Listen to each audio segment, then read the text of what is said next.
the hill country. I call it beautiful. I'd call it progress if it could be saved. And Santa Claus came, and so, you know, we opened everything, and then all of a sudden they started looking around like, you know, something was up, you know. And they ran down the hall, you know, and they came back with a guitar case, and I opened this up. I opened it up, and here this guitar was, you know. So. We're here today with Kent Finlay, owner of Cheatham Street Warehouse. Kent, tell us a little bit about yourself and about the warehouse. Yeah, I'm Kent Finlay, and I have a little music hall called the Cheatham Street Warehouse. And we opened back in 1974, and it's just been magic ever since. I've gone home excited almost every night since 1974 because of some of the great music I got to listen to. Cheatham Street Recording Studio, and it's something that we put together so we can take the music one more step.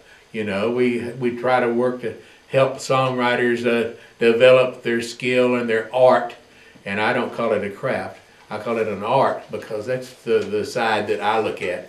And so now we can take it one more step, you know, and we have a place where people can come over here and record great records. And they call it the hill country.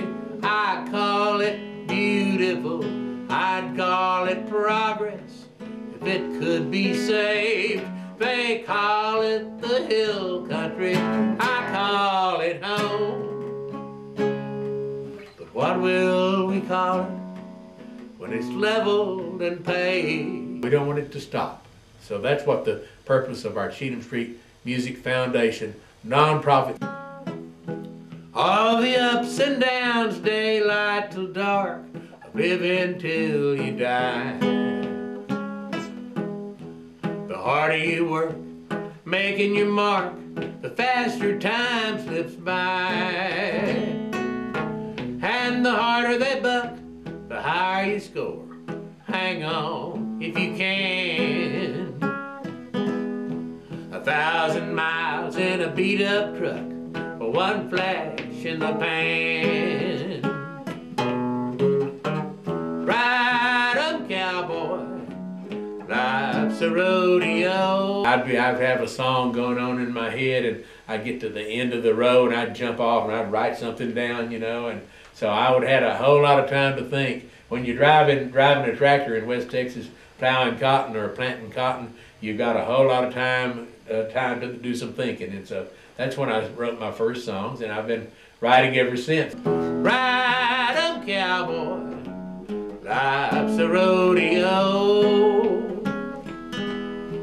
Well, hang on till you hear that lonesome whistle blow. Chris Christopherson and Bob Dylan, of course, and of course Billy Joe Shaver, and then there's some people, some young folks coming up now that are really influencing me too, you know, because I get inspired by people like my buddy Todd Snyder, and of course Hayes Carl and Adam Carroll, and some of the great writers today. Walt Wilkins, what a writer he is. Ernest Hemingway, he didn't write songs, but his writing style, you know, has certainly affected the way I write songs.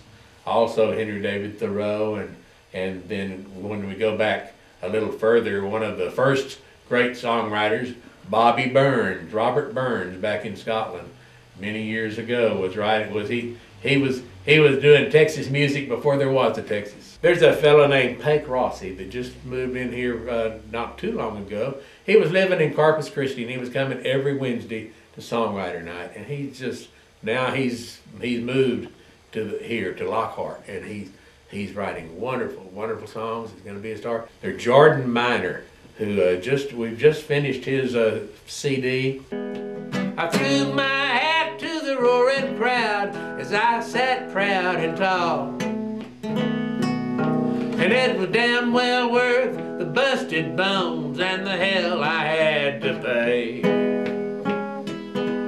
'Cause no matter what they do to me now, they can't take that away.